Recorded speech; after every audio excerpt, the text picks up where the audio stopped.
Ladies and gentlemen, welcome to the BTB Movie Club podcast. My name is Mike Hilty. We hope you enjoyed today's movie discussion. Thanks for listening.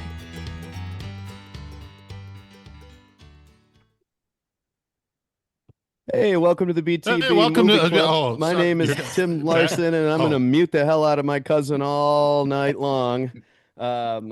Back from travels to take over. However, maybe Brian ought to bring this one in because I have no idea what's happened over the last 3 weeks. So, Brian, kick us off here. Well, this week we're on movie number 234. This week's pick by Mike Hilty. He had the choice between Michael Caine and Viola Davis to choose from. He went with Michael Caine, and the movie is Children of Man.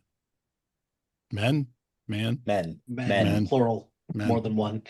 I watched the wrong movie. Cool, solid. So, Mike Hilty, take it away. Let's have a conversation about Children of Men. Okay, cool. Let's do it.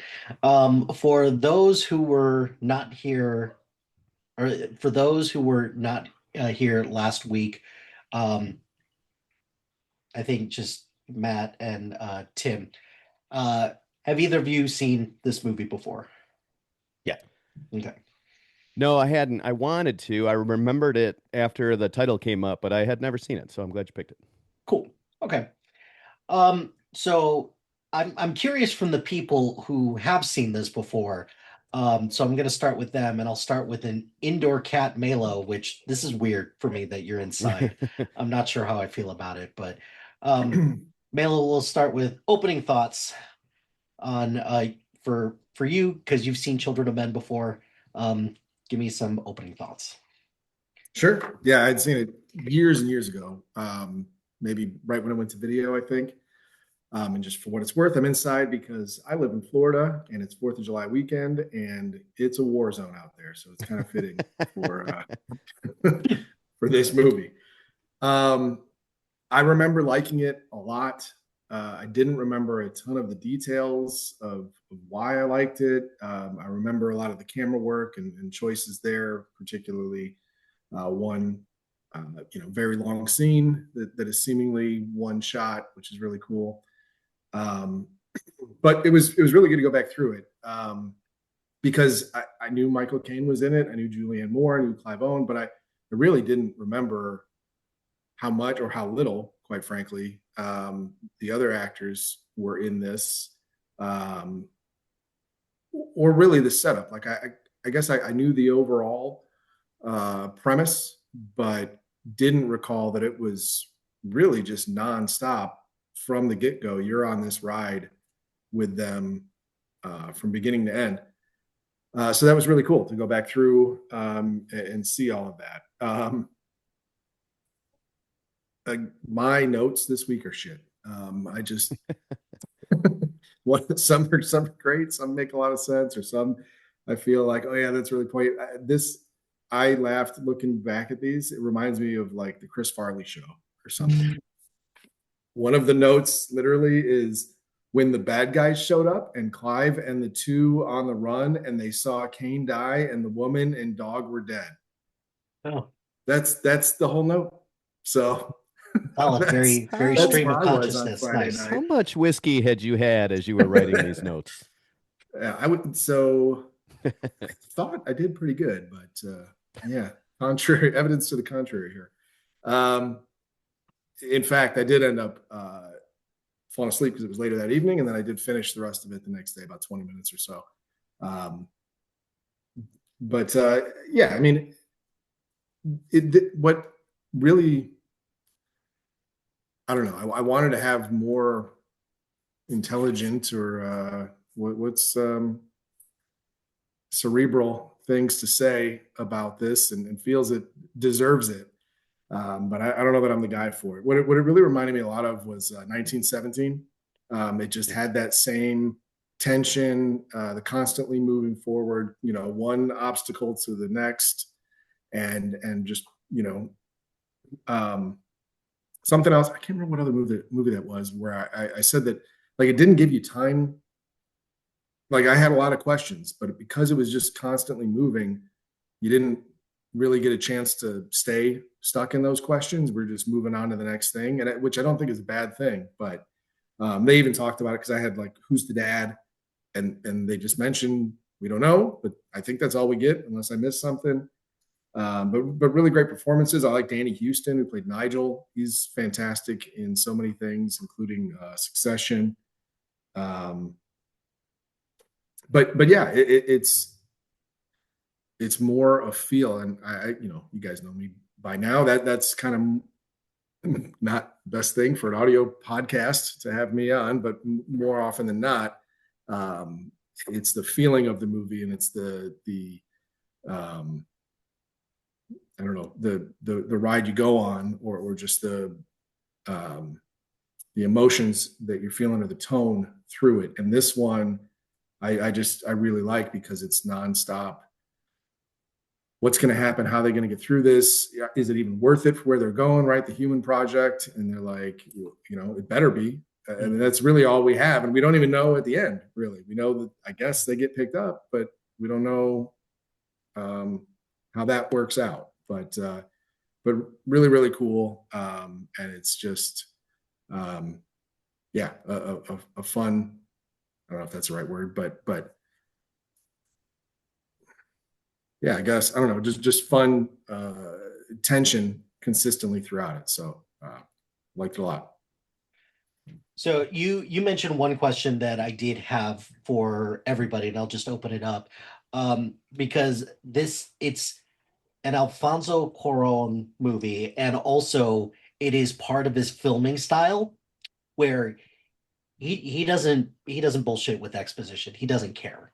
So did it bother anybody, or did it not matter at the end of the day that you didn't get more answers right up front? Like, do you know, or did it matter to you whether or not you actually knew what happened with the infertility in the world? Because this is based on a book, and the book explains what happened.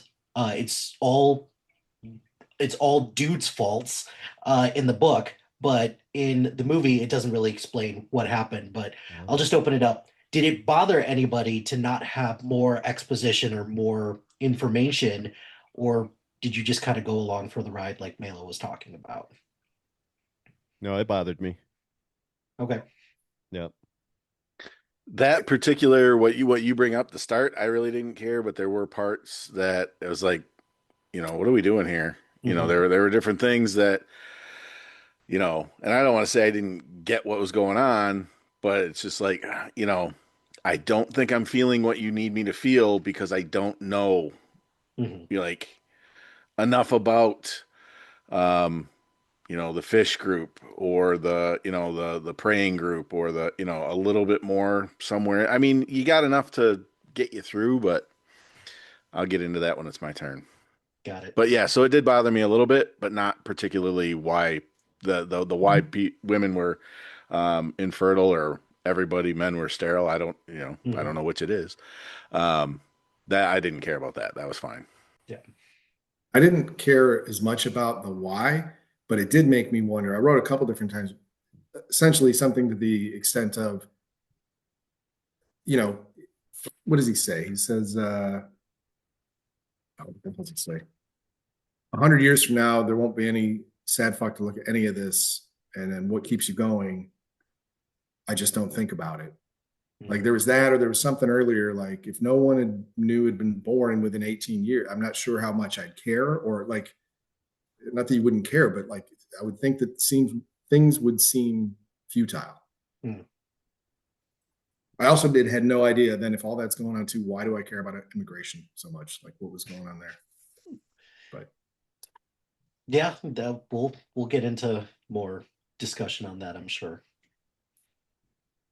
I'm good. At the time, I wasn't.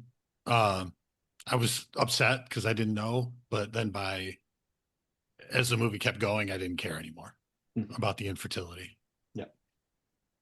I didn't care. I think it actually lends to the chaos of the movie a little bit, which I actually like, because you don't really, I mean, you know what's going on, but you don't have all the answers either. And I think that just kind of helps put you in those characters' places, I guess.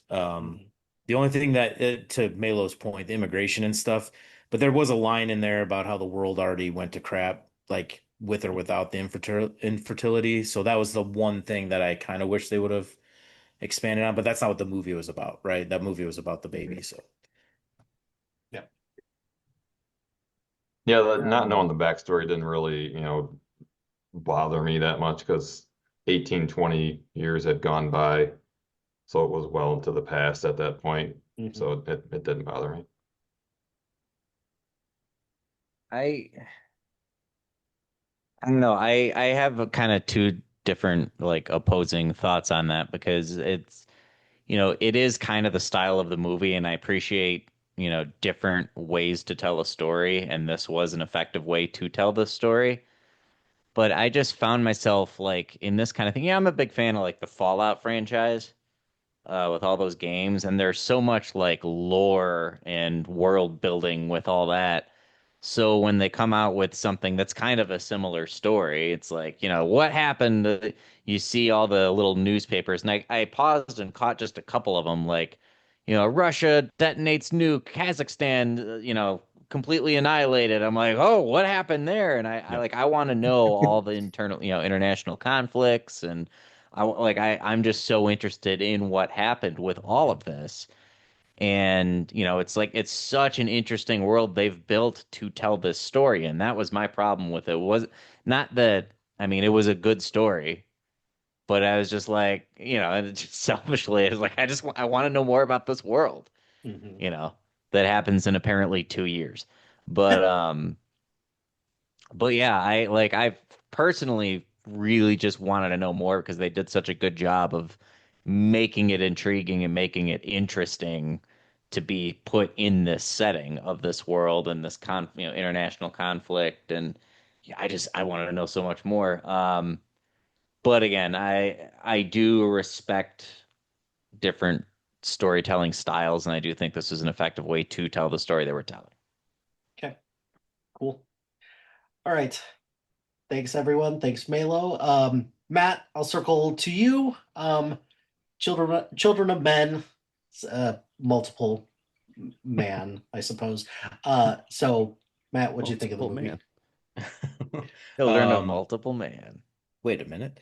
No, I really like this movie. I had seen it before, but it was weird. I thought it came out earlier than '06. For some reason, I thought it came out when I was in college, but I was out of college by '06. So that was weird. And then I was like, oh yeah, I've seen this movie at least a couple times. I get it. And I watched it and first, I'd say 30 minutes. I was like, yep. And then the whole middle of the movie didn't ring a bell at all. Like I totally forgot most of the movie. And then at the very end, I remembered it. Like I remembered her in the boat and the baby. And so it was a very strange experience because I'm like, I know this movie, but I totally was off through the whole thing. But no, I really liked it.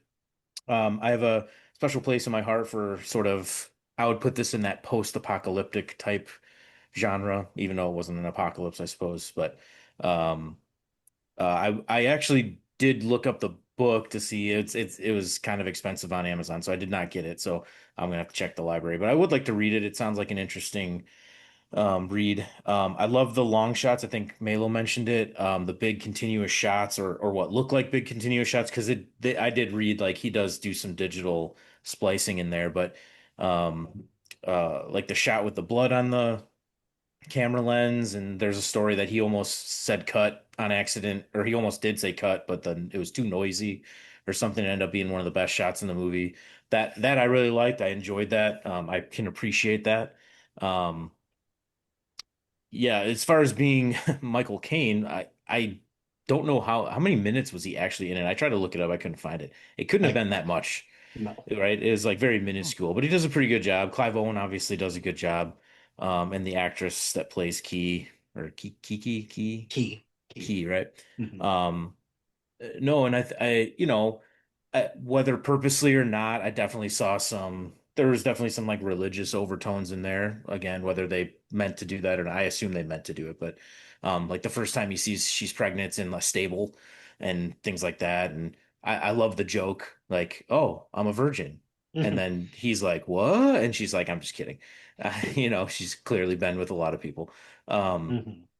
so I can appreciate that.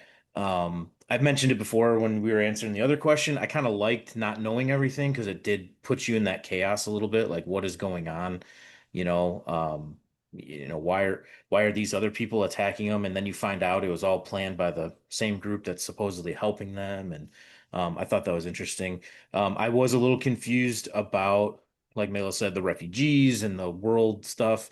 But then I was looking through some quotes, and the midwife Miriam, right, Miriam, she has that quote that says, "As the sound of the playgrounds faded, the despair set in.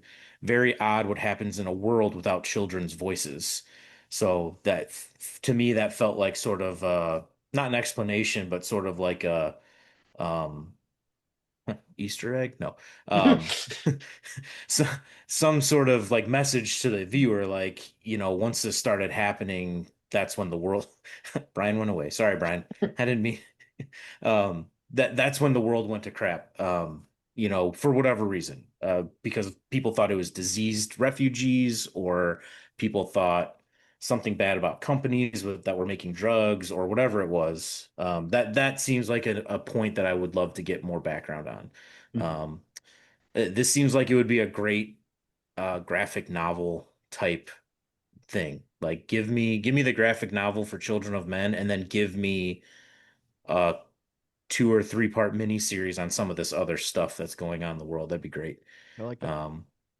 Yeah. So, um, yeah, no, just really enjoyed it. Uh, now that I actually remember what was in it, um, I don't know if there's anything else uh to say on Well, my end. Sorry, I was delaying to see if my thought popped in my head. no, it's all good. It did not. So If it does pop back in your head, just say it. It's for all sure, good. for sure. But yeah, no, great pick, man. Great pick. So, um, you mentioned that this is like post-apocalyptic adjacent, Mhm. I guess. So, I guess I'll kind of open it up to everybody about what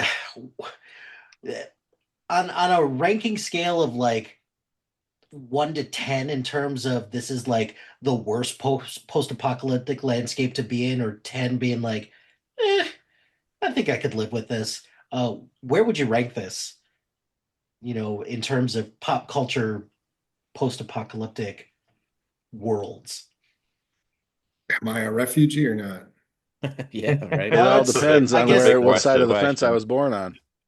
I guess it depends. Like, is Great Britain the only country in this planet that is just just treating all these refugees, or Fugees as they call it, like crap, or is it everywhere now? So, Mela, I'll leave that up to you. If you really want to be a refugee and roll the dice, go for it.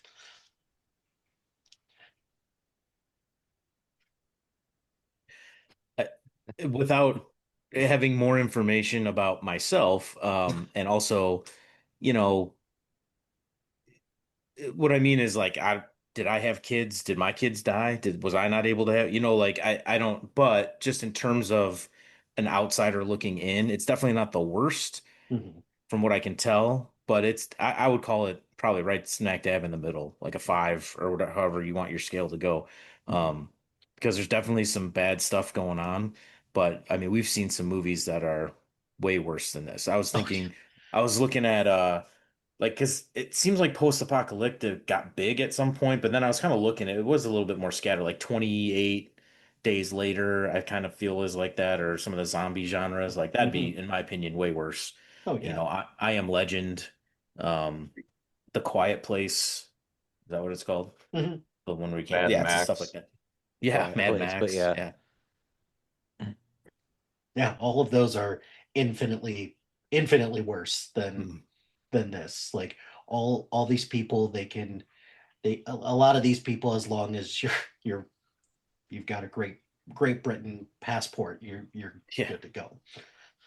I Yeah, think I this think one about sucks because it's very plausible and very livable.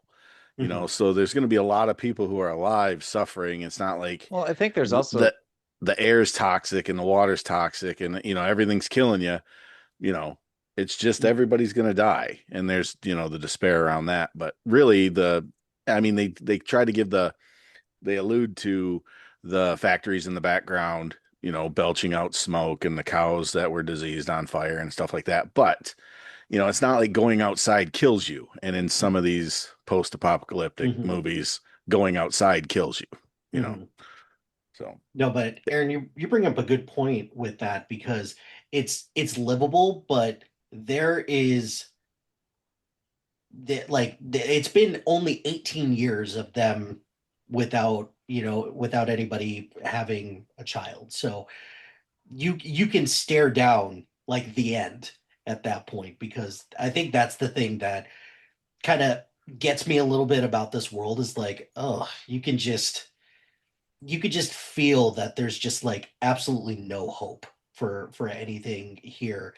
And to know that right now there's not a whole lot that you could grasp onto, I think that's what gets me. But I think what Balo said a little bit as well was that I'm not running away from rage zombies, I'm not running away from you know fog or whatever. There's much worse out there, but this one's pretty bleak as well. Anybody else? Or because I think Was I going to say something? Mike, I thought I cut you off. Wilden was gonna jump in there. Is he frozen? he deep looks in thought. frozen, or he's He's just deep in thought. He's gone. just I was like, he's so pissed. fuck this game. I Yeah. got interrupted and I don't want to play anymore. I was gonna say, this is to me one of the more believable post-apocalyptic adjacent, because I do think things like this would happen. I think people are terrible sometimes, and the refugees and the quietus thing, like the government going, "Oh yeah, the world sucks. Here you go. Just end it now." Like that's totally a believable thing for the human race to do. And that's what I was If saying. Like, I think it's scarier because, Mhm. it's, and I know like nuclear fallout and all that stuff could be real, speed zombies, probably not. But, like this one is like in the timeline foreseeable, like something could happen, Yeah. I don't know. It seems to be a little bit more based in reality, which makes it terrifying. Mhm. Got it. Okay. All right. Going around to those who have not seen this movie yet, I'll start with Dan. Dan, what'd you think of Children of Men? Okay, you are correct. I have not seen this movie. Uh-huh. So yeah, I really liked it. I was surprised, I didn't know much about it going into it. I had heard of it, but I didn't know much about the movie going into it. Didn't know what the premise was or anything.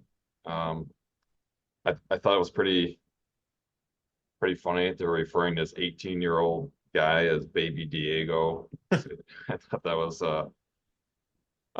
funny. I mean, that poor guy has to live with. Well, I guess he died, but his whole life was spent, as a celebrity, kind of in Mhm. a bad way. With all these people always wanting to, I don't know what they want to do, touch him or whatever, just because he was the last person born. But I like the way the director did, like he kind of caught you up on things at the beginning, but with newspaper clippings and TV segments and photographs, things like that of the past. So it kind of gave you a idea what was going on in the world without explaining everything that had happened. Um, let's see. One thing I gotta say one thing. British. I mean, this was written by a British lady, P.D. James, I think her name was. But one common thing with British people is, at the beginning you had the world's collapsing, all this, but Britain soldiers on.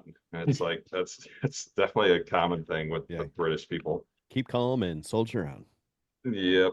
That might come from World War II when they were getting bombed, and that kind of their mentality throughout the years that they just keep on doing what they do. But you really see that both for Theo, the main character, both these deaths really hit him hard. You could tell he still, cared for his ex-wife, and she died. And Jasper was kind of looked like, seemed like a father figure to him. and then he died, and he was really upset by that. But I think that Theo kind of atones for the past 18 years. It seemed like he kind of gave up on life, and he wasn't involved a whole lot. He dropped out of the I forget what they called the movement, of some kind of political movement that he was involved in with his wife, and he kind of stopped doing that. Um, and you know, he had a lot of apathy, but then this kind of made up for it. He wanted to help out this girl and make up for a lot of things that he didn't do the past 18 years. And of course, you know, like, you know, her being pregnant was a pretty huge thing at this point. Um, let's see what else did I write down here. I think it's kind of cool the way when Theo, he, and what was her name, Miriam, are talking. They're talking in an abandoned school, which at one point was where kids were playing and all that, and now it's this you know broken down, dilapidated building that kind of what's happening to society. But there was one key thing Luke said, the guy who was the resistance, the fishes. I guess he became the leader after Julian died. He said that he was carrying the baby up the stairs and the baby started crying. And he kind of forgot what that was like. And he said something like it was so tiny and the baby was so beautiful. It got to him because before that, you know, he was wanted to use the baby for political objectives, you know, as a tool to kind of rally people to their cause. But you know, just being in the presence of the baby, though, it really affected him, and it managed, you know, in the crying baby managed to halt that battle for a couple of minutes, you know, because everybody was in awe of the baby. Um, but yeah, I mean, good movie. I really liked it, and like Matt, I thought something else was going to come up and pop up in my head there, but I guess not. So, good movie, good pick. Cool. So Dan, one thing that you did mention a little bit is kind of just the fact that this is set in Britain, which you're right, it is by a British author, but I'm kind of curious for everybody because like you mentioned, kind of the keep calm and carry on type of thing. Even like if you look back at something like V for Vendetta, where they're just like England prevails, like that's their big thing. Um, do you think that this do you think this story changes at all if it's set anywhere else? Yeah, I do think it is a different story if it's like, you know, told in the USA. I think it would be different.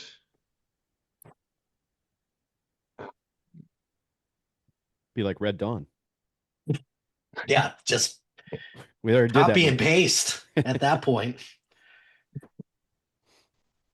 No, because that's something that I kind of thought about a little bit because Wilden, you mentioned that this is 2 years away from all of this, so that's a bit of a bummer. But at the same time, I can't help but think about how there's a lot of these zombie or like there's a lot of these post-apocalyptic movies that do take place in Britain between 28 Days Later, between V for Vendetta, which again, not fully post-apocalyptic. I think just kind of more of a totalitarian state. Dystopian. Yeah, it just seems like it's Britain just seems to be like a ideal place to set something like this in because it's a smaller, more contained society, and then also Britain's been around for a long time, so there's a lot of things to say about British culture and colonialism and just everything that's gone on in Britain, even just its history with things like slavery and racism and different things like that. So, yeah, that's something that I kind of thought about a little bit in terms Yeah, of. I think like in a larger country like the US, it would be a lot harder to contain. Mhm.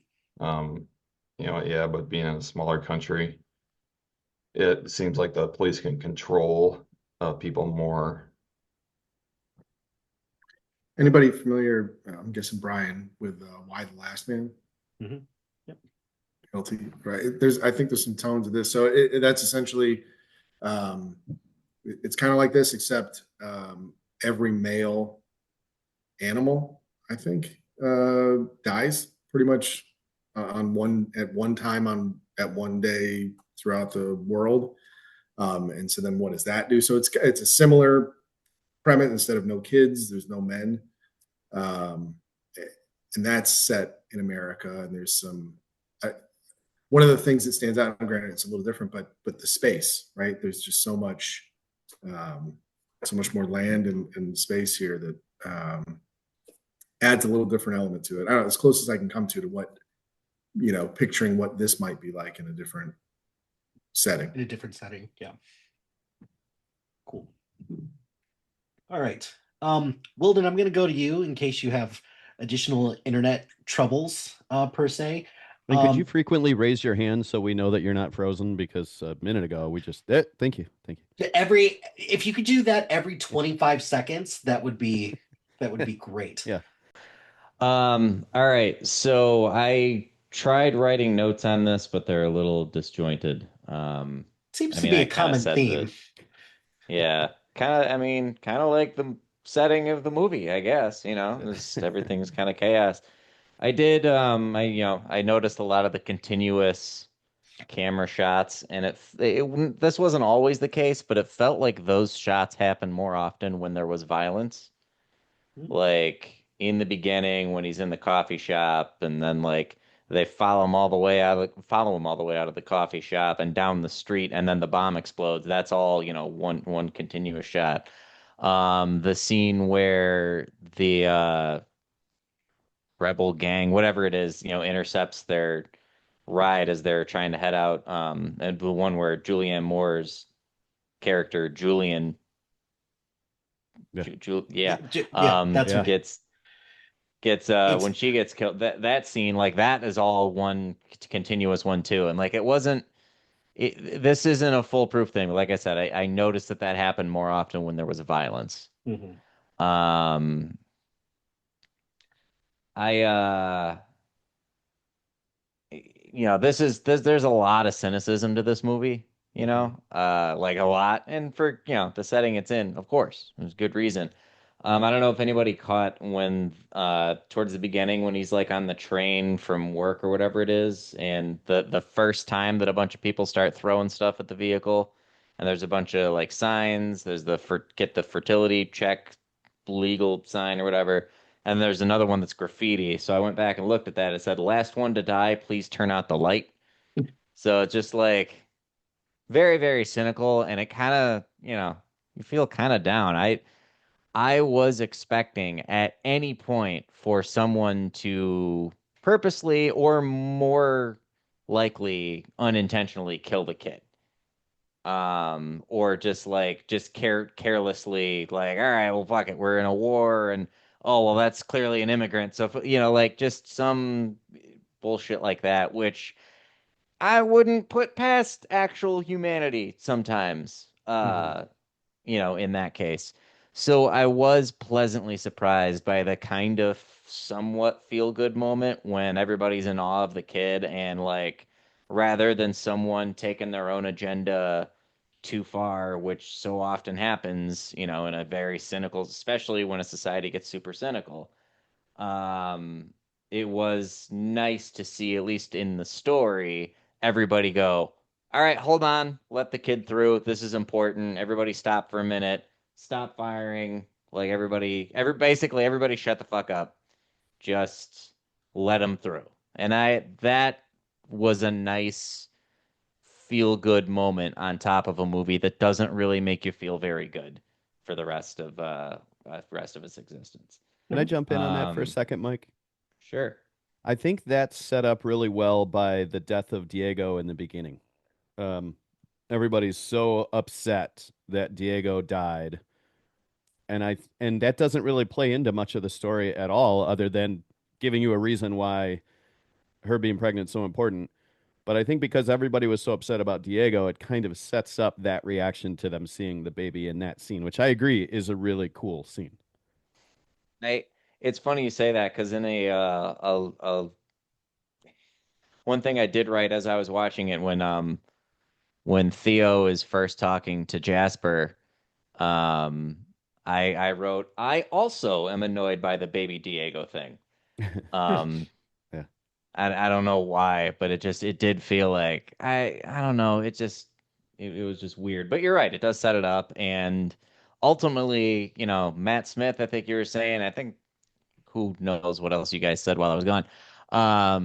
But it does move fast enough that like I kind of forgot about the baby Diego thing after a little bit. I wrote that to be funny, I guess, but like, it wasn't too long before that was just in the like I wasn't even thinking about that. Like, what's with the baby Diego thing? I never asked, for all the world building that I was interested to know more about, I just completely forgot about that. See, I disagree. Baby Diego forever in my heart. You talk Yeah, about well, cynical man. yeah, no, I'm just supposed giving to you be shit. funny. Um, We teach a lot of 18-year-olds. There's a lot of baby 18-year-olds out there. I can guarantee you there's yeah, a lot of them. I that's remember the true. first time I saw that, or like, because I saw this in like 2007 or so, like not long after this came out, because I hadn't even heard of this movie because this this was like a box office bomb. This did horrendous at the box office, and I think it was just a combination of 2006 was kind of just a blah year for movies in general, and then I think this one comes around and it's, I think, just maybe just a tad bit ahead of its time. But when they're first describing baby Diego in this whole instance, like, wait a second, why did a baby get hit? Like, I don't understand what Yeah. happened. And then eventually they're like, oh, he's 18. I'm like, oh, it's just like a nickname type of thing. Like, I felt really stupid watching that. But yeah, that's, anyways, Wilden, continue. Sorry. So as the Oh, younger no guy, should worries. we start calling Wilden Baby Wilden? I will quit the fucking group. Oh, baby Wilden, don't do Just that. making suggestions there. Yeah, Diego was I his shouldn't first have name, so reacted wouldn't that it be way Baby because Mike? now, Just ideas. Baby Baby Mike. Mike. Baby Mike. anyway, Maybe baby Michael. Oh, good lord. so I thought Mikey. about this There you movie go. that, Baby all Mikey. right, Mikey. you know what? Everybody, Wilden's everybody trying shut the so fuck up. hard. He's trying Just, so hard. It's like a speed bump in the road that just keeps getting bigger when you try and drive over it. God damn it. Um, let's see, little things I wrote. I wrote "Love Me a Dinosaur Park." When he's like taking a nap in the car and they pull over, I noticed that right away, of course, because it's me. I noted that the birth scene was pretty graphic for a movie. Um, I mean, it's circle of life, I guess, but I don't know, wasn't expecting it, I guess. Everything else was graphic, so why the hell not? Um, Pretty accurate too for have being there. So I mean, I all can. right. The ping pong ball thing was weird. I didn't really have anything else about that. I thought that was kind of weird. Hilty, go fuck yourself. Uh, I said this concept makes for a great movie and terrible real life. Which kind of leads into my other thought, which was actually I wanted to ask you a question, Hilty. Did you have the immigration theme of this movie in mind when you picked it? Nope, I completely forgot that immigration had anything to do with this. So, Because it was just um, Timely. Yeah. very so color me timely surprised indeed. when I when I watched this. It was like, oh shit, there's a lot of immigration stuff going on here, and it has nothing to do with like the general plot. Like, whoops, my bad. Well, whatever. I gave you more credit than you deserved then, I guess. Yes, you did. Very much so. That's fine. The other only other note was that I love the whole older, long-haired Michael Caine. You know, we saw him in what was the one we watched a couple weeks ago? I don't remember. Man who would be But king. yeah. And yeah, but that was different. I you don't see Michael Caine with long hair, you know, in this millennium, I guess, very often. So I kind of enjoyed that, especially because when they're kind of panning over all of the like science articles and paper articles, and then they have the one of him kind of made to look like he's younger. He looks a lot like John Lennon, and I just kind of found that really funny. I don't know why, but I thought that like reimagined younger Michael Caine based off of older Michael Caine with long hair that looks like John Lennon. Um, so yeah, that I mean that was basically it. I enjoyed this movie a lot. I don't know. I got kind I guess I said most of it about the world building thing earlier and being more curious about that, but I do appreciate the way they told the story. I liked the story they told, and like I said, I'm grateful that they put in the feel good-ish ending because otherwise emotionally this movie is a little bit of a drag. Um yeah, I'll stop there.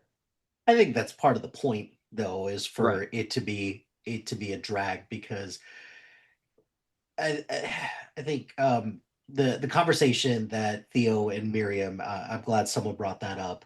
Um, you know, just as as the children's voices start to go away, then just that's when the despair sets in, and that's when you get to see the worst of humanity, unfortunately, which happens time and time again in not only pop culture but in just general society as well.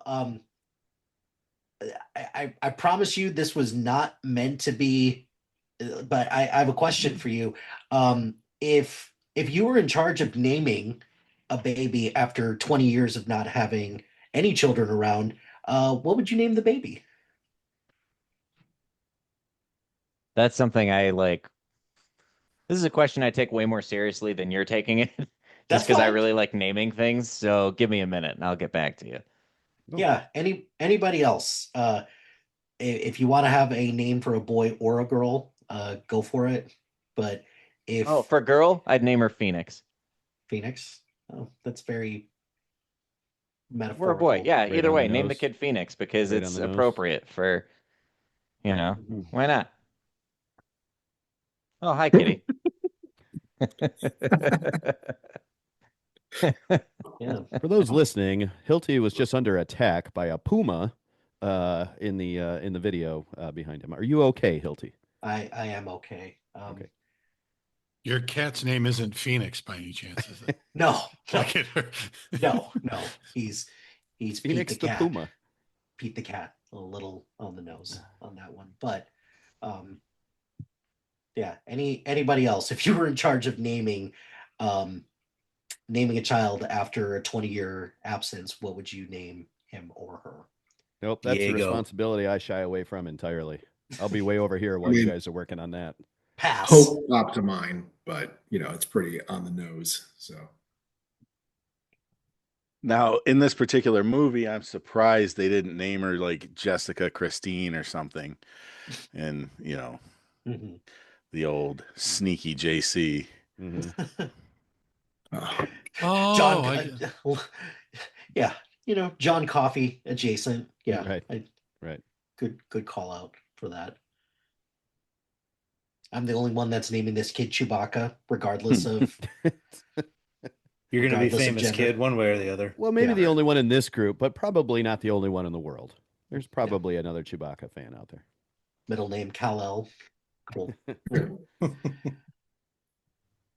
No, but yeah, that was just something because what was the name that she originally picked out? Originally, Broly. Foley. yeah, Broly, yeah. Yeah, and Broly, the like from Yeah. And he made a comment like, wait a minute. dude, no, The no, first kid in 18 years, you're gonna name it Froly? but then And then wasn't it Bazooka or something? Yeah, Yeah, bazooka. Yeah. but then she picked Dylan, which it's a very sweet thing to do, given everything that Theo did and sacrificed in order to get her on that boat. But even Dylan is like, "Hmm, okay, that's a name. Cool. That works. All right. If anybody else thinks of a name, could shout that I out. am a fan of like Dylan as a girl name or Yeah. Jordan as a girl name. Mhm. It's another Wouldn't one. you guys go with like Camden or all right, you guys like No. fans of girls named after baseball stadiums or is that not you guys? Wrigley. I thought that was a thing for a while. I had a neighbor named Wrigley.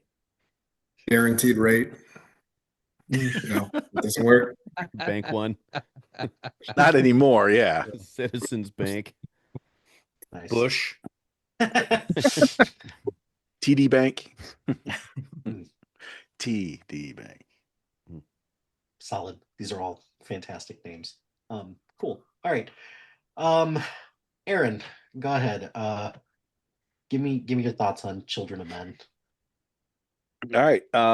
My thoughts are that it was wonderfully acted. I mean, everybody like Clive Owen, not a super fan. Like I'm never looking for something that, Clive Owen's done. Well, He just Hollywood's not looking for much of anything that Clive Owen's in anymore, Yeah. unfortunately. but he was getting compared to isn't it the guy from the Boys who has been in Carl Marvel Urban? movies? Yeah, don't they get like the look-alike when they go through these things and show like actors and actresses who have like a doppelganger in the industry? I always thought he comes up. And maybe it's not him, maybe it's the guy from The Walking Dead that has a reality series right now. But he comes up every now and then. I see his face every once in a while and I'm like, I know the guy, but unless I was looking at him over here and had his name right there, I wouldn't know it was Clive Owen. Yeah, that's Um, fair. but I thought he did awesome. I thought everybody was great. Um, I thought the cinematography, and we haven't talked about awards or anything, and I didn't look any up, but the long camera shots you guys were talking about, the blood on the camera that stayed there, which was to me reminiscent. I don't know if it was actually in 1917, but it seems like something that would have been like mud on the camera in one of their long shots or something. So it was reminiscent of that. Um, I mean, the human reactions to what was going on, I totally bought into. Um, but overall, I thought the movie was a mess. Um, there were so many. It was brought up earlier where, like, it might have, it touched on some, biblical aspects. I thought, and maybe because once I started seeing it, like I didn't know which metaphors they were going for, once they were in the manger and then they're out of the manger and then they're floating down the river. I was like, well, that's Moses, that's not Jesus. And, you know, it was just kind of like to me, they were trying to push so much, this is you know, it's going to be a new biblical story. That it was just like, what am I supposed to be focusing on? And why? So, like, the fishes, to me, that's a reference to Jesus. But then they turn on him, so are you trying to make some kind of statement there? I think I was just trying to figure out what the director or writer, if they were trying to give me clues on something or which way it was going to go, and none of it really seemed to pan out. It seemed like they just kind of were there to be there, to be like, oh, did you get that one? Ah, did you see that one? You know, and that got kind of annoying towards the end, especially like you guys have thrown out several times, like, the uplifting message at the end or whatever. I don't think a boat showing up out of the fog with a girl with a baby is an uplifting. I don't trust those guys either. I think Theo being dead screws her because he was, I think, the only thing protecting her from society. So who's ever on that boat? Because, all we know is the boat showed up that was supposed to be there. Did we ever know that it was going to be called Tomorrow? Mhm. Okay, because that seemed familiar. So I'm like, okay, it's the right boat. But I'm like, we still don't know who these people are because the fishes were supposed to be good people too. Mhm. And, they kind of murdered their leader and shit. So, um, To be fair, yeah, that's I not just the happy part I was talking about. I was just the whole like, hey, everybody stop. That was the feel good moment for me because I right. kind of agree. Like And it's to like a little me, like, so talking about this being a what not acceptable, what's the word I'm trying to like yeah, this could happen. If these things happened, I could see this happening plausible. being like Plausible. plausible. There you go. Mhm. For a plausible future, I really thought a lot of the scenes were very plausible. Mhm. Like because on that battlefield, I mean they sent in the military just to um, quash down a Fuji Resist. uprising. Yep. You know, there's some stuff going on. So, like, if there was a general or something that would have been there, somebody who would have been political and would have seen that baby as a pawn, definitely would have snatched him up. But because it was just soldiers, you know, maybe a few higher ranking guys, you know, they all saw it for what it was and backed off. And, you know, but then immediately the fighting starts up again. I'm like, you know, I could see that happening exactly like that. Some guys, you know, maybe some guys set their guns down. They're like, I'm not, you know, this is a miracle and I'm witness to it and I'm not fighting anymore. And immediately the, you know, refugees or whoever it was still in the building would have killed them because I think they shot out of the building to get things rolling again, Yes, I believe. there was a shot out I of the don't think second floor. I don't think it was the start military fighting shooting again. back into the building. Correct. But here or there.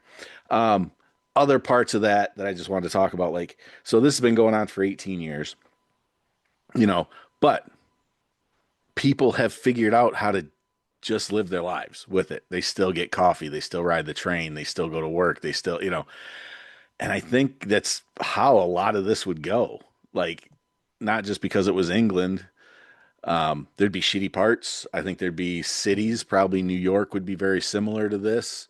You know, maybe around Chicago, you know, a good place to defend against with the water to your back, you know, stuff like that. There's going to be the United States would be bigger, so I think they might have several of these camps set up, you know, where like natives are living and kind of running the show and, you know, people who weren't on the right side of the fence when shit got really bad, you know, are trying to get in.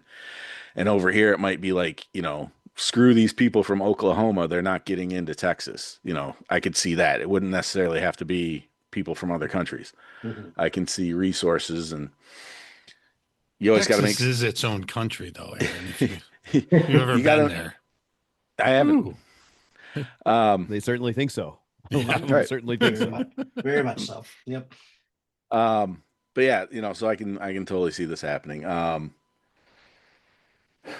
Some of the stuff, oh, the baby Diego, 100% that would happen. People would be looking for any kind of thing to, I mean, look at the Kardashians. You know, a D-list debutante had sex with a C-list music artist, and it was the, you know, it's now everybody in her family is a billionaire. You know, it's the exact kind of frivolous, and I mean, I guess at least this would be a thing. He was the last person born, but he didn't do anything except be born. You know, you know, he's not special other than, you know, and they immediately announced, and now it's a female that is 18 years, 17 days, you know, they went right to the next person they're going to make a celebrity or make the thing to pop up to make the distraction, you know, the distraction in your life that's going to help keep you going. Can I jump in for a second here? They don't Go ahead. tell us this. You know, there's things we have to assume while watching this movie, or like make our own story for a lot of background stuff. I kind of went through this assumption that, you know, like if you run out of water, different houses lose their water at different time, right? So it's not like just one day people stopped having babies. I kind of made this assumption about the fame of Diego, baby Diego, that like they stopped having babies, and then after a little span of time, it was newsworthy that somebody had a baby. It was like the last one, you know, like I was in my head as I was making this story, like putting pieces together. I was thinking that there was probably a small group of the last ones born as everyone else had drifted off. I'm totally pulling this out of my ass, but that's what the storytellers made me do. So I didn't think that Baby Diego got famous because they went through the records and found who's the youngest. I thought they were already going through trouble, and then this is the last one that occurred, and all births were famous at that point. Maybe, but I think like Miriam doing the talking about how she was a midwife and she looked into July or whatever, Yeah. and Nobody. there was no, Right. So by that time they're already doing calculations. They're like, all right, so what is going to be, they've got it down. Okay. So the last baby's going to be born in June, um, because nobody else has gotten pregnant, Mhm. and they're just, I think all of that, kind of what you're saying, is everybody's watching those last few babies being born, and then it's like the last woman who's pregnant, the last woman who's in the hospital, the last one giving birth, you know, is it alive? That's the last baby. I think they'd know it immediately. And I think they'd be watching it in the hospitals. I think it was probably like a famous thing, you know. And like I said, for distraction, for good reason, but also because we crave novelty. We crave, what's new, different, weird, what's going to keep my attention. Mhm. I mean, look no further to when the world's oldest person dies. Like that's always Mhm. something that comes up on the news, and then it's like our attention now goes to the next oldest That's true. person. They even do that with dogs now Mhm. too. So so yeah, that's I Aaron, I agree with you on that. Like it seemed the first time I saw this, I was like, that's an interesting thing to put in there, but also I could totally see why this is Right.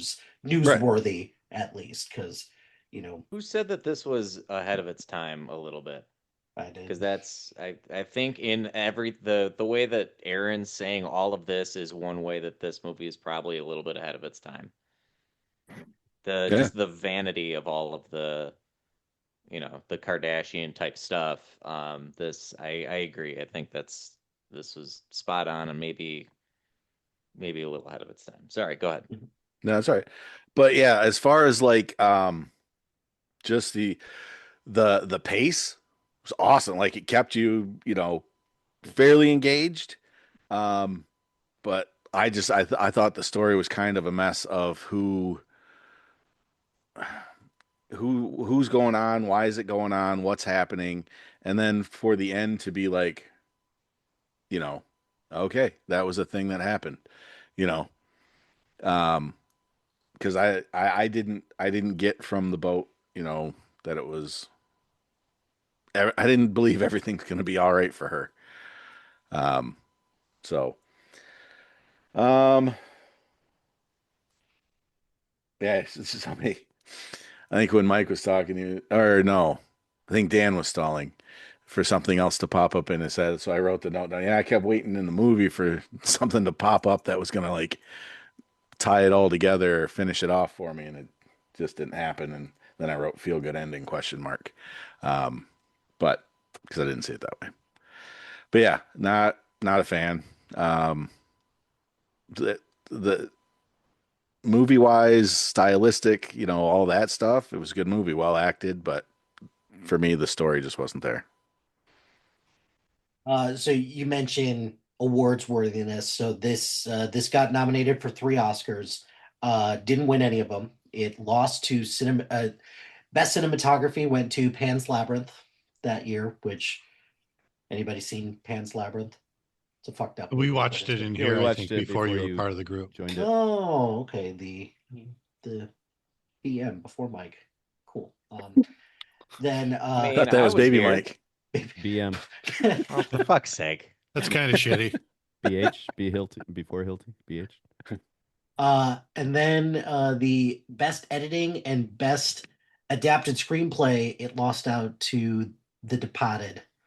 So maybe I That was rescind the year the The Departed won everything. yeah. Um, maybe maybe I should take this back that this year was kind of weird for movies because between this, Borat, The Departed, Blood Diamond, The Prestige. Okay, yeah, I regret saying that. That's not true at all. Um, okay, cool. Um, Aaron, so the pacing thing that's gotten brought up multiple times, and how I think that this story could have been salvaged a little bit more had there been some slowdown a little bit in terms of, kind of just adding like a scene or two to like either explain things or clarify things a little bit more. But I'm kind of curious because you mentioned that there's just a lot of different things um, going on. You're kind of struggling to grasp straws at. I guess for me, for just to know what part, if there was any part of this that you wish had like a little bit more clarity, or just, something that could have kind of helped out, or something that you could have taken out of the movie just so that it could have flowed a little bit better. I guess I'm kind of curious what. Knowing what Julian's plan Mhm. overall was for the baby, because all we know about her plan, it was to get her to the boat. Yeah. Mhm. And then we realized that she never actually spoke to anybody directly from the boat. It was all like 3, 4 people, so we didn't know if the boat was really going to show up. So unless she knew more about that. So does she know Dr. Kevin, who's on the boat, or something like that? Um, and then once she was gone,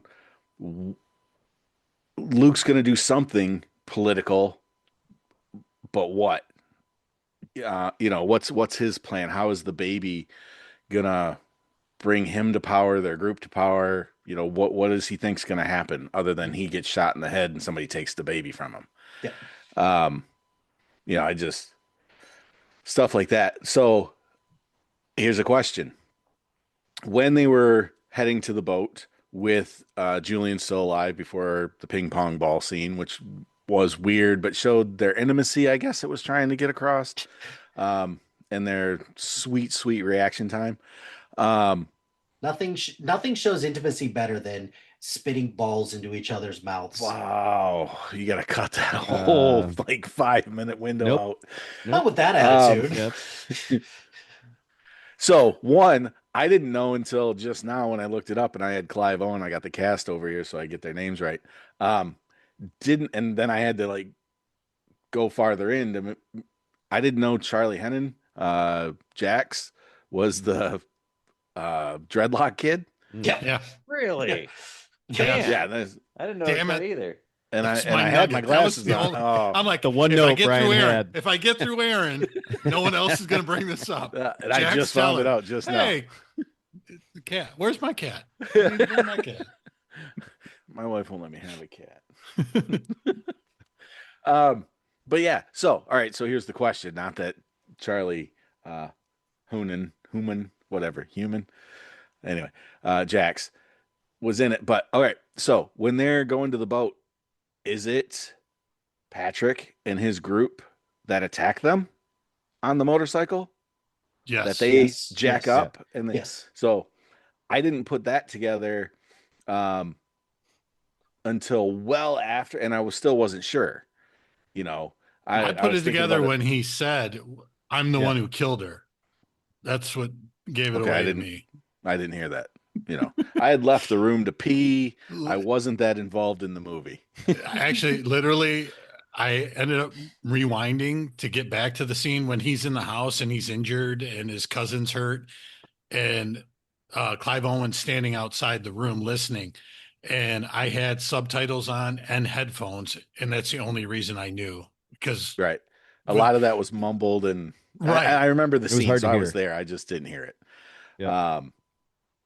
And hide the bike and hide the helmets. I thought they were doing that because, the cops might be coming or something like that. And I was like, is he and then, it just opened up how long of a plot this was for Luke, the whole time, rather than just becoming the leader.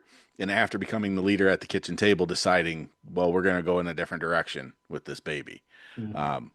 It was his plan weeks ago or whatever. So just, one of those things. I don't know if maybe that could have been, and I didn't get it. I guess it was kind of spelled out, Brian got it, but It's things like that. It's kind of spelled out, but the fish's story arc of this is easily like one of the weakest parts of this because it's not developed at all. And you're you're aware of this organization, you're aware of Theo's ties to this organization, sort of, I guess. But anything that you could have learned from this dies in the first like 15 minutes Right. of this movie. And it's like, oh, Julianne Moore is in this. Wait, no, she's not. Mhm. And that's kind of how it feels with a lot of people in this movie. But I think also right I do give it just like a smidge of credit for that because at the end of the day, that's not the story that this that Alfonso Cuarón is interested in telling. He's very much interested in just focusing on what Theo is going to do with Key and this child. So And I get being a fan of Star Wars and Luke, you know, Obi-Wan dying is the most devastating thing that's ever happened to him in his life, and he's known him a few days. Um, you know, the way she goes from trusting the fishes to trusting Julian to trusting Theo, you know, it's just like you just I mean, you've known the guy literally 45 seconds, and you're like, I want to hear what he has to say about this plan that you guys have been planning for months. And the first Oh, he impression doesn't, was a bad one. She's like, he's a drunk. Like the right. first impression was a bad one. So that there was just things that were off, you know, little things like that. yeah. You said that you'd help me. I don't know why she said that. Idiot. Yeah. Um yeah. Brian, give me your thoughts on Children of Men. I would have to say I'm indifferent on the movie, I guess would be the best way to put it. I do enjoy more movies where things are spelled out more, but as we've watched a lot of movies that have endings that are open to interpretation, like Birdman, the Michael Keaton one, or some of the other things that we've seen, I've gotten better with those movies, and this one included. There were just some things that kind of didn't add up. Um, so, for instance, there were some things going on. I might have missed some other comments from other people that might have covered some of this. So I do apologize if that has happened. But um, Jasper, what is his relationship to Theo? Was that Julian's parents?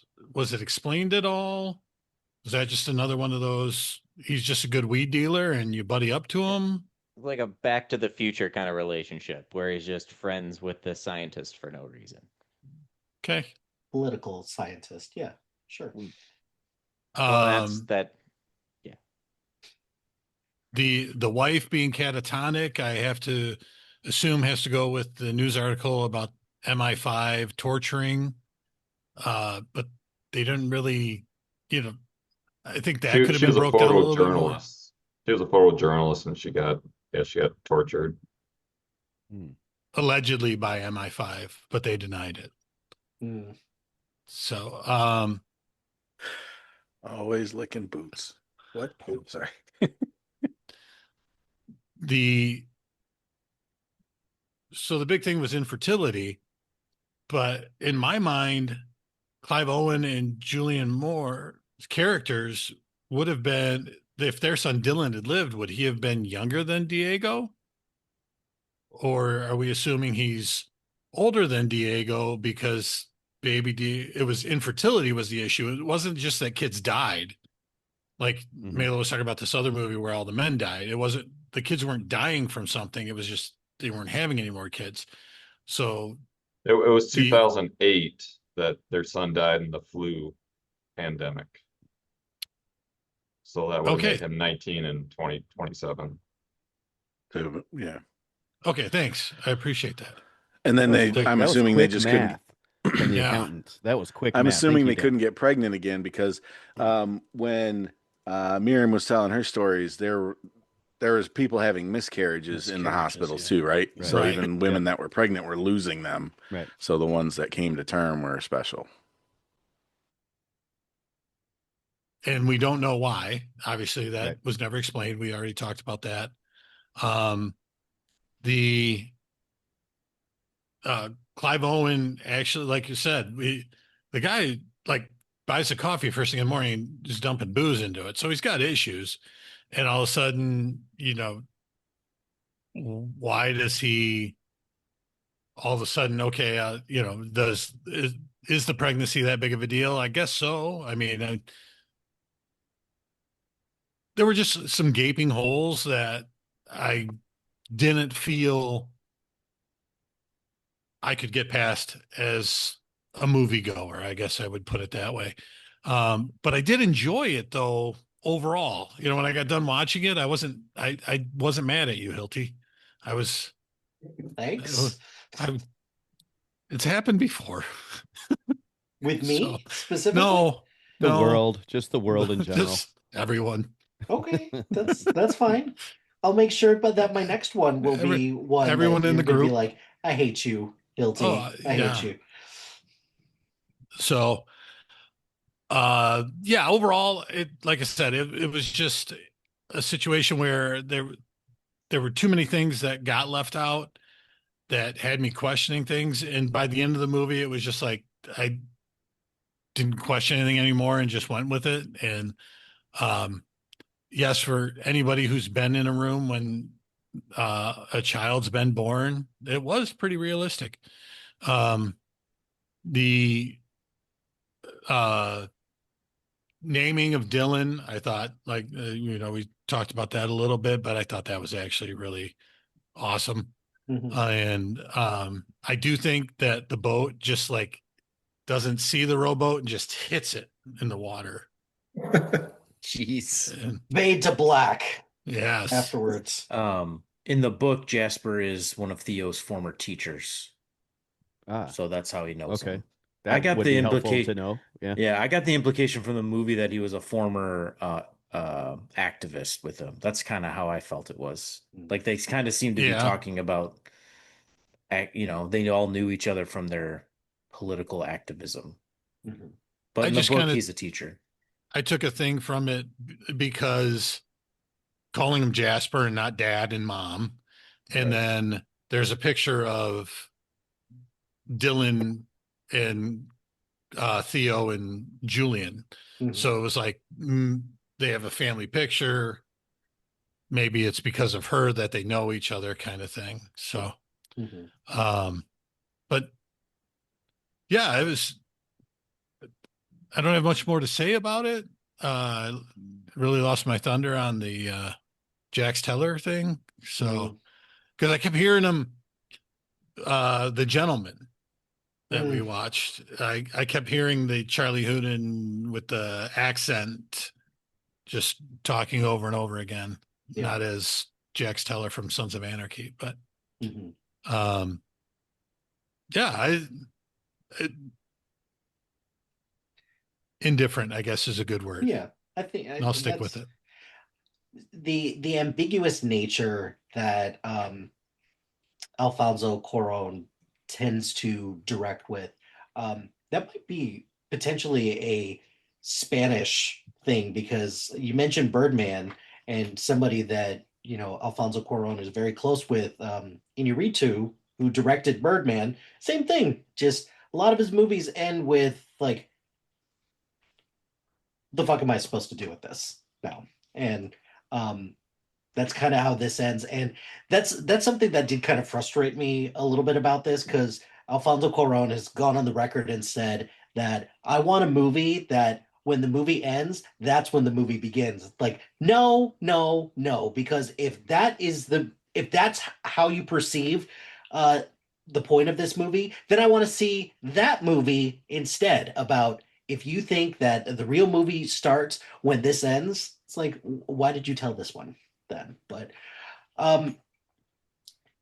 Theo has been mentioned a number of times about being kind of just this reluctant individual for this. Brian, I'm kind of curious from your perspective. Did you think that Theo was going to make it out of this? I wanted him to. I thought he deserved it, but I'm not surprised that he died. Yeah. I did like the way they showed it. She's like, "Oh my God, I'm bleeding." He's like, "No, you're fine. That's me." You know, That's me. I've just been rowing to this Right, random for buoy for 45 minutes while I'm bleeding out. I've been rowing you to yeah. safety. Yeah.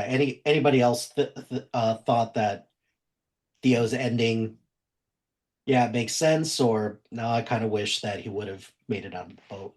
You know, I had a thought as you guys are talking. Um, I think Brian brought this up that he's getting booze in his coffee or whatever. Wasn't that you, Brian? I That did. the guy was a mess. You know, he lost his kid. He clearly lost his wife somehow, and I'm sure that losing the kid was tied up in there, but we didn't get to know that either. Um, he's somewhat successful. He's got a job while everybody else is banging on the bus windows while you're going to work. But this whole plot unravels, and this guy gets to have his life mean something. Mhm. So the fact that But he gets her there, and maybe he dies, and that's tragic, but I think he didn't feel like his life meant anything, is what I'm getting out of some of the conversation we're having. And at the end, it actually did mean something. So he did different also have money issues. He wanted to pretend he didn't. You know, he's drinking, gambling, he's though. betting, Yeah. gambling on dogs. Yeah. They offered him 5,000 saying, "We know you need it." And he's like, "No, I don't." So even though he had a job and other people were throwing rocks at buses, he was still a fuck up. Yeah. But I think that's why Theo is kind of supposed to represent a little bit of what kind of what like Aaron was talking about, that like humanity is just living in this, just living with this circumstance. It is what it is. And then now that this baby is in the picture, now humanity does have a little bit of a glimmer of hope. And now Theo also has a little bit of glimmer of purpose. I did want to ask before you move on from me, because we were talking about the oldest man alive and stuff. Is Dan, are you getting there soon? Or I'm close. Yeah. Yeah. are you in the Yeah. line? Yeah. He's way 58. too That's accident prone to make it. That's yeah. that Oh no, I'm gonna make it. I'll be 120 when I die. Tim's taking the under. I'm only halfway through my I've life seen him in right action. I'm now. taking the under.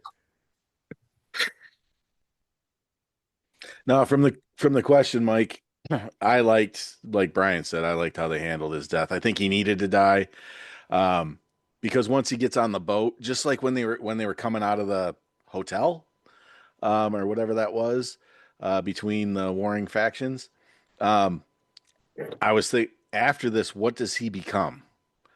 Yeah. You know, whatever He political ain't going back group, to London. whatever. Well, no, but I'm just saying he's the guy who helped the girl get there, and they're like, okay, thanks, we'll take it from here. Your life can go back to sucking, because he's Yeah, not he the would not mom, go he's back not to the his life. dad. Yeah. You know, he's just, he's the he's he's the enjoying transporter. That's the it. human I project. think that Key would take him along. She'd say, hey, he's Yeah. with me, and Yeah, Well, he can't okay. be Frodo getting on the boat. He can be Frodo getting on the boat. So go with what, so, and they're like, yeah, what scientific skills do you have? And he's like, well, I bet you like I am pretty good at picking dogs on races. And they're like, well, okay, so we do need somebody to mop the lower two decks, so that's what you can do on our boat now forever, and you can stay. So, I mean, I don't know. He's kind of like a hanger on. He didn't do anything other than save her life several times and get her to where she's going. But I think that's why his story needs to end, because it's only going to get weird or sad, because Probably both. It's probably going he's to get both. there's going to be better people who can protect her that have like, guns and military training, Yeah. He's and he's Hodor. gonna get relegated to the edges. Exactly. He's a perfect Hodor. He's Theodore. Well done. Wow. Good call on that. Yeah, Tim, I got to go to you, because I don't think anybody else could top that. Tim, take us home. Welcome Yeah, back, let me by the follow way. Theodore. That's great. I was just gonna say I'm surprised Aaron's still here. After that, he's usually all right. I'll see you guys Goodbye. next week. That's his Costanza move. Yeah, I would. Yeah. Okay, so I'm in the boat with the guys who didn't enjoy this as much. I didn't dislike it though. So here's the thing: the things that I like about this movie, I really like, and the things that I don't like about this movie, I really don't like. Right? So I kind of broke it down by, parts of a movie or storytelling: characterization, plot and story, casting, theme, visual art, and pacing are the things I wrote down here. Um, for characterization, you don't really see characters grow very much here. You get to learn a little bit about what they're doing, but you don't really get a lot other than what I was saying about Theo a minute ago, that his life didn't mean much, and at the end, he gets to at least have it mean something. The plot versus telling a story is where this one loses me. It definitely has a plot. You know exactly what they're trying to do, but the story surrounding it is lacking. Like, you don't get to know everything, and so therefore I had a hard time caring a whole lot other than this one mission. Get the get the baby across the goal line, right? Like, we got to get from here to here. That's the whole movie, right? Casting and acting, I think other people have said this, are fantastic, and I don't completely understand Clive Owen's career as an actor. I don't know if there was something in his personal life. I mean, I don't know of any kind of, yeah, the dog's in here somewhere. I don't know of she's under the table. Oh no. We're dog sitting and she's scared of fireworks and people are setting off. I was really freaking out. Anybody Sorry. else panic? No, it's Woo. well, it's funny. She's like a combination of my last two dogs too. Okay. But no, we're dog sitting for a week. Sorry about the interruption there. Thank you for the clarification. Good God. Yeah, well, we're struggling here. The casting, I think, is outstanding.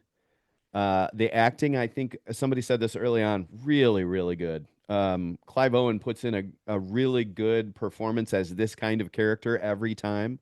It's very similar to how he acted in Sin City, and Robin Hood. I love that Robin Hood movie he was in too. What And was Robin Hood movie?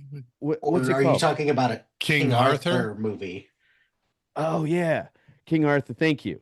Did Guy Ritchie do both of those though? Maybe I don't know. Thanks for trying to help me out there, Melo, but I was completely in the wrong Guy one. Ritchie didn't do Sin City. That was Rich No, Rodriguez. No. But I thought he did a Robin Hood and a King Arthur. Maybe not. Oh, Ridley Scott did a Robin Hood one. That's that Russell was Crowe. Russell Crowe. Crowe's in that one. Yeah. Yeah, I get those. Clearly, my Jamie wires are Foxx crossed on and those. Taylor Egerton. Edgerton. Oh, that one. Yeah. But Forgot about anyway, that. my point is, Clive Owen does a really good job in this kind of role, and he does a really good job in this role. So I think the acting, I think the casting is great. You get to theme, and this writer and this director are killing it in theme. I don't know if I agree with all of it, but you can tell they're getting after, we're killing ourselves. Like, we're destroying our own planet, and this is what can happen as a result. I mean, you can't miss what they're going with here. And so good for them. Like, check that box. They did a great job with theme. I mean, that's a very highly politicized thing in our society, especially in America. And, land on whatever side you want on that. I think this movie does a good job of creating that conversation. Visual art, I think this movie is really good. And so I'm using that as an umbrella term for special effects and cinematography and editing and color, long shots. Like, we've all talked about it. A really beautiful movie to watch. And I was in and engaged the whole time. And so that makes it a good movie. I mean, I enjoyed watching it, and I was definitely engaged the whole time. Pacing, I think, is great too. What love the comparison. I think Melo was the first one to do it with 1917, the movie. What 1917 has in its favor is there's historical context there already. As soon as you learn that it's World War One, you know some of the background stuff. Where in this movie, you're not allowed to know the background stuff. You're just supposed to assume. And I heard somebody whisper the word dystopia as we were talking, and we've said post-apocalyptic quite a few times, and those are pretty much interchangeable words as I understand it. Um, but that's the word that I came up with, and I generally have a hard time with these kind of dystopian movies because of all of the assumptions you have to fill in on your own to start them. Some of them work. I generally don't enjoy them. I don't like stay away from them, and I did enjoy watching this, but just the all of the this is what happens to the world and you have to accept that, and this is how people started to behave and you have to accept that also sometimes bothers me, and this movie bothered me about that. As you guys are talking about, you know, why is it England? Why is England the only one that's okay? And I don't really buy that keep calm and move on thing. That seemed like propaganda stuff because he's on the bus and they're saying England's the only one that made it. We're fine, and then people are throwing shit at the buses, and it's almost like it's government propaganda, not actual England is fine type stuff. But maybe that's Oh just yeah, I me. think they're definitely having big problems. But that kind of And it works wasn't then into either when they're getting bombed nightly. Yeah, It yeah, was just trying to keep the spirits up yeah, as best they could. yeah. and I think that kind of works into and I want Nigel, his cousin. Um I don't think about it, you know. It's Mhm. not just that, it's like stoic or whatever and we're soldiering on. It's just don't think about it. Just get up, go to work, and Hmm. try not to think about it. Yeah. I would Which have bringing enjoyed him some up, ex. Go ahead. he Sorry. usually plays such a great shitheel most of the time. That actor who played his cousin, I was waiting for when he screwed him over on the papers, like the papers were no good, or he sold them out, or he had something to do with the fiery car blocking, and we just never heard of him again. Right. Right. So a couple of last minute things here. Was Kia a whore? Yeah, she Yes. was a prostitute. Yeah. Right? Like she was just like, I don't know the names of these guys. I just got pregnant. So Oh, I thought just meant. Never mind. no, I meant was she Yeah, professionally a whore? Yeah, is what I meant there. Yeah, that's what they Um, implied. Yeah. Believe the term is sex worker, but fair enough. sure. Um, the I just fact took that I just took a liberated modern woman. yeah, I didn't think that. I can that's Let's have how go all I kinds around of slut sex and I won't shaming get around pregnant. here. that's how at first, but then I was like, no, I think the movie just told me that she was a prostitute. Literally, if you So told everyone who was Was it Mary 15, Magdalene? Also, yeah, uh, 15 to whatever age, they're like, hey, nobody can get knocked up. I yeah, mean, yeah, there'd be lots of sex. that's I mean, yeah, because yeah. there's Nobody be attending classes in the high schools, that's for sure. Um, so I like the juxtaposition of her making the joke about being Virgin Mary and that being the case. Because it sort of suggested that this is the baby that's going to save humanity, right? Like there's a little bit of really deep thematic stuff going on there. This is the great baby of hope, and of course, the Fugees or no, the fishes. Sorry, the fishes want to acquire the baby to attract people to their group, and it's very politicized. And now we're better than you are because we have the baby and you don't have the baby, and it has nothing to do with actually the baby or the mom whatsoever, which just adds to the theme. Um, did the and baby have a high M count? Is what I want to know. right, yeah, exactly. Um, so then the last thing I'll say here is if this director had any sense of humor whatsoever, when Sid says you're Fuji's now and they go back to them, Key should have been played by Lauren Hill, and Wyclef Jean should have been somewhere in that scene. Or just Um, had a song. Just their yeah, song. something. Give us something. Don't just keep saying Fuji's and ignore. he spelled it with two O's though, so it was different. it's it's fine. Um, so yeah, I mean that's my take, Hilty. I liked that I watched it. I enjoyed. I was entertained by it, but as an overall movie, I don't know that I really liked the movie. So this kind of leaves me on the fence here. Say one thing Glad you about the picked it though. storytelling Great thing. conversational stuff. God, Can I say well, one thing about the storytelling thing? I there's just a lot going on when you mentioned it earlier.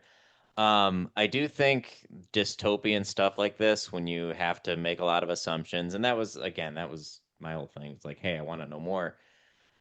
It's a lot easier to do TV shows about that because you can have, hours and hours, and if you have a few seasons, you can learn a lot more Yep. if they do it, well. A movie's really hard to do that in because you just have a couple hours to tell the story, and so you're setting up the world and you're setting up the individual story you want to tell. So either the movie's gonna be about the whole world or it's gonna be about this one section, and you can't really spend, if you want to focus on one of them, you can't really focus a ton on the other, or else it's not, then they both kind of suffer, which sucks. I don't Well, I know. It's think just, I think time if constraint is just part of it. I could be wrong here, a movie that pretty much is the same movie, just done earlier and I think a little bit better is Jean-Claude Van Damme's Cyborg, um, where they're getting the woman across the wasteland and basically the same story, but much more entertaining. that was actually a story credit Is it? on this It one. should be. It's towards Oh, was towards it? the bottom. No, it's not. No, Oh. God, no.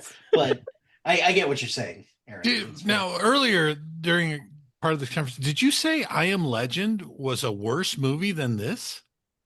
Mm-mm. Who? No, worse situation. No, I thought somebody that said got that would be a said. worse Were real. scenario. I said Oh, I Am okay. Legend Oh. would be a worse scenario. I said that. I said it would be a worse apocalypse to be involved in. Okay.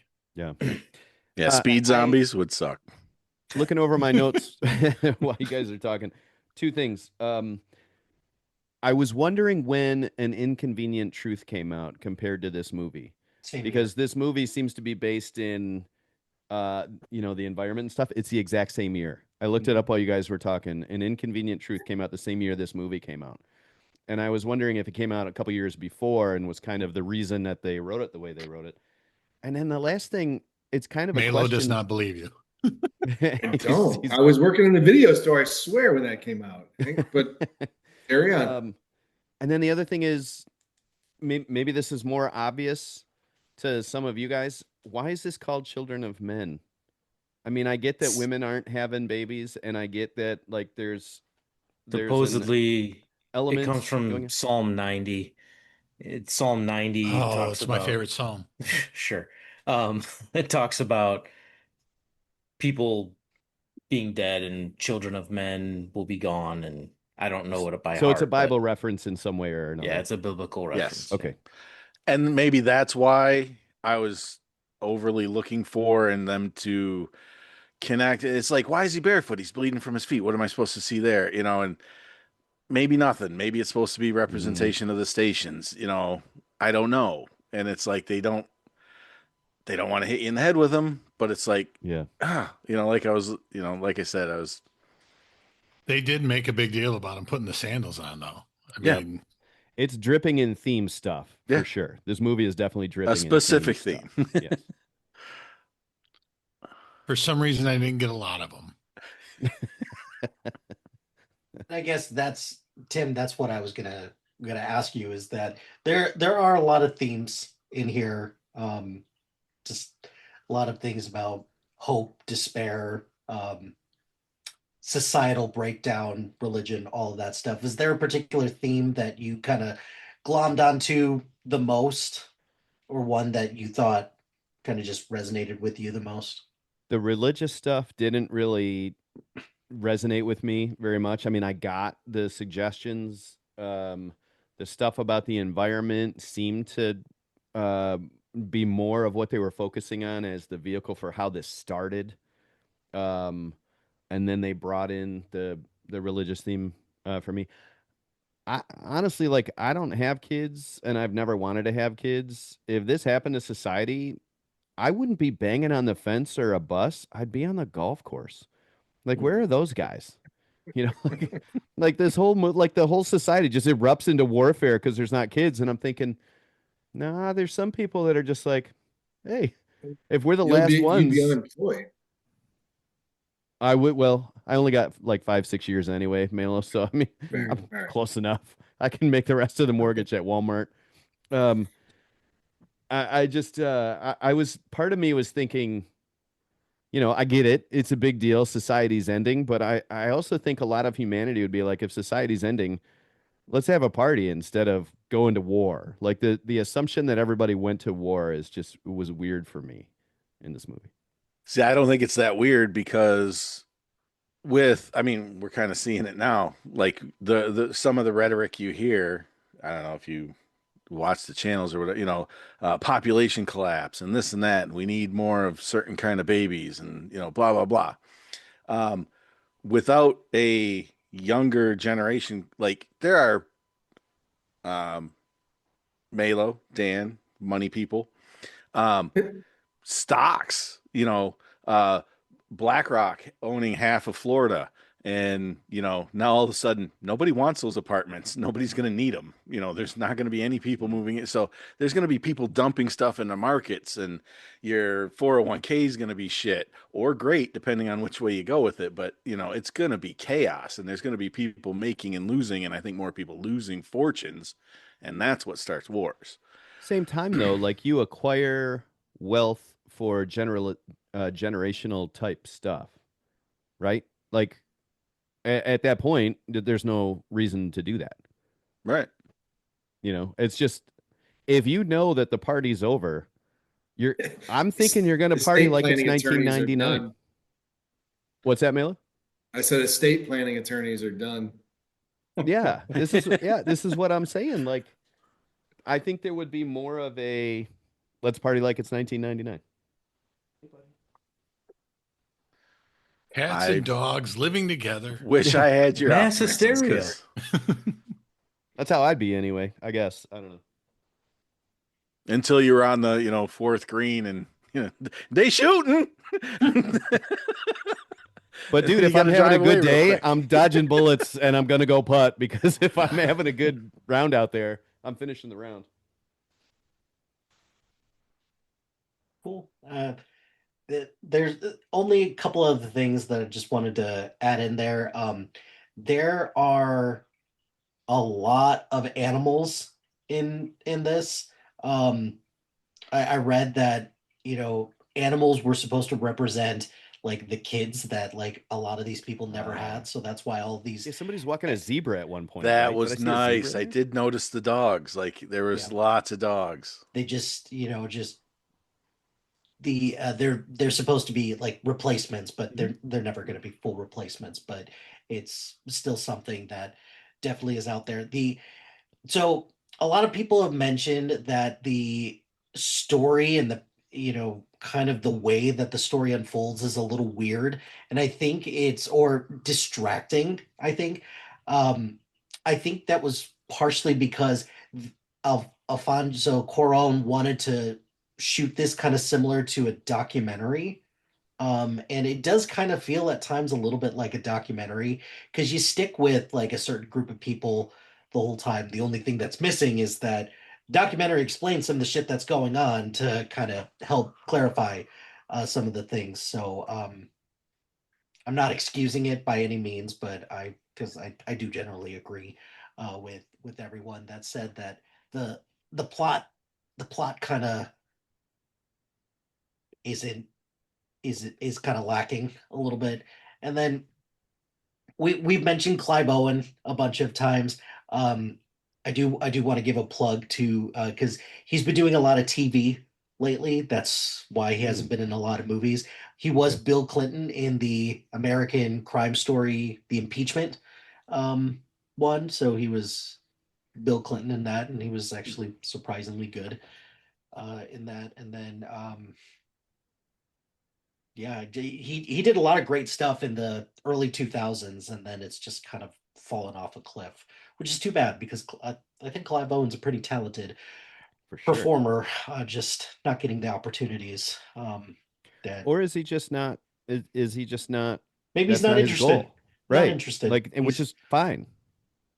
He's kind of like the anti Timothy Chalamet at this point. I'm just gonna make my movies, and I don't care about the awards or prestige. Chalamet says that, but then he gets nominated for a shitload of awards. And Okay, I thought I heard this on the radio. Is he getting a Star of Fame? yeah, Chalamet. Yeah. For fucking what? The kid's like 12. Okay, we get That's it. You not- didn't like the Bob Dylan movie. Oh shit! It was We horrible. get you it. pay for that. You could get one. It won't be in a good Oh. location, but yeah, you just pay for it. Oh, all the way on the Oh. corner of Sunset and some bullshit. could everyone street. check out the new GoFundMe page I'm about to start to get a Hollywood Walk of Fame? Yeah. All right. Well, we've been talking long enough, so I'll kick it. Well, hang on, not yet. You're not getting off that easy because I thought you were being super controversial, not only with the immigration and but when I couldn't believe it never really touched on it, and I thought it was gonna, but we even talked about it a little bit, and I'm not sliding out of here without it. Like, I couldn't believe they didn't bring up like, all right, so why did their son die? What did he have? A flu. A flu. Flu So pandemic. I'm surprised it didn't like hammer home like it was a vaccine that made everybody sterile, or people a group of people blaming the vaccine at least, and they never did. So I was like, that was one of the things that I was like waiting for that never happened. That one of the groups were, that side of the coin or whatever. But I was like, holy shit, Mike is edgy as hell. No. With refugees and immigration and That's right. vaccines and wow. No, baby fair, Mikey though. gives me way too much credit for that one. Well, timeline question, was that as big a deal, like anti-vax type stuff? Was that as big a deal in 2006? No, That's what I was about to say. Was I don't know when that group started. Was a lot smaller back then. So Yeah. that was less like the vocal. start of the whispers of Whitmer, not Whitmer, whatever his name was, the British doctor who claimed he linked vaccines to autism. It would have been right around the start of that, because that was right when I started teaching. I started hearing that. Yeah, it was like 2002. Yeah. 2001, Okay. So that was but- before this then. All right. Yeah, but not like worldwide sterilization and stuff like that. But yeah, I was like, whew, Mike is political. He's just going for it today. Hilty's over there going, nah, I just thought it was a cool looking movie. I don't know. Did anybody look? I had Michael Caine. I don't know. I was talking about this last week, Tim, about how it was impossible to pick, between the two, because I got Michael Caine and Viola Davis, and there's a lot of great ones for both. And I settled on this one because like, oh shit, I haven't seen this movie in a long time. I remember liking it, and whoops. I'm glad you picked it. Like this, I mean, when we pick movies that a lot of people have a lot of opinions on, it's perfect for this group, right? Like, not everybody has to love the movie for it to be a great pick for BTB. Well, I haven't. I need to have my Winnie the Pooh blood and honey, so I will. I'm working on that, and I'm ding. Well, See, hour Matt, hour my and bingo 45 card. minutes into the recording. Yeah. Matt, if you're going to do that now, you have to do that forever. So That's prepare fine. yourself to Can you- ding us But when can you somebody put says an something like actual- Easter egg. Or You should put an actual ding in the post here. Yeah, you got to have like a bellhop doorbell right there. Yeah. Did anybody look into the book at all? I know I mentioned it, but did anybody look at it? I read it this week. That's Was it no way good? that's Was it true. good? Just a couple things that I found interesting. They combined a bunch of characters, whatever, but like Theo, his kid didn't die from the flu. He backed over her with the car. Jesus. So that's probably a positive change, right? I read that and I'm like, what are you Well, talking about? But tragically, I mean, That none of us. explains the divorce. But that would why put the it's breaking stress us. on. Yeah, that's And- 100%. And it was a reason for different woman. divorce. Like I said, they combined some characters. So like Julian wasn't the actual wife, whatever. Julian was the pregnant one. Okay, I was going to be like, I'm not spitting fucking ping pong balls in his mouth after he ran over my kid, Yeah, though. yeah, no. Yeah. Well, Yeah. exactly. So there was some other stuff, but that was probably and his cousin, the rich cousin, wasn't just a rich cousin. He was the dictator of England. Oh, They so said he he was wasn't- like he was. I don't remember the term they used, but I took it as like prime minister. He Yeah, was something big. He was high up. Yeah. Yeah, but like he was the actual dictator of England in the book. So Well, that's that why makes sense. they sent him to get some things changed. That makes sense why they would have so much propaganda stuff going on Yeah. the buses about how great England is if you have that kind of political structure Yeah. going on. Yeah. Wow. Yeah, so just there's a lot of other stuff too, but I thought those two were the most interesting changes for sure. Wouldn't it be funny if like Brian actually did read the book this week and we were all just like, no, there's no way. It would be hilarious. Little tear. Well, no, it's just Malo the introduced book me to is- Hoopla, and I signed up for it, and I checked the book out, and that's fine. Brian is a book reader. Aaron is not. Brian is a book reader, but there's no way Brian read this book this week for this conversation. I did not. All right. All true. All I'm right, not proud of it. All right, so that's a wrap on movie number 234, Children of Men, a lively conversation with a lot of political overtones. I think we handled that pretty well, gentlemen. Brian, it is your pick to round out the actors and actresses. Please remind me, because I don't remember who were the actors that you had to choose from. Let us know what your pick is and what we're getting into next week. Brian, does it matter? It matters. My actors were Denzel Washington and Jodie Foster, Mhm. and no one in the group came up with a movie that had both their actress and actor in it. And Nice. Oh. Inside Man is a movie that both of them were in, and we're going to the movies to see Superman. I am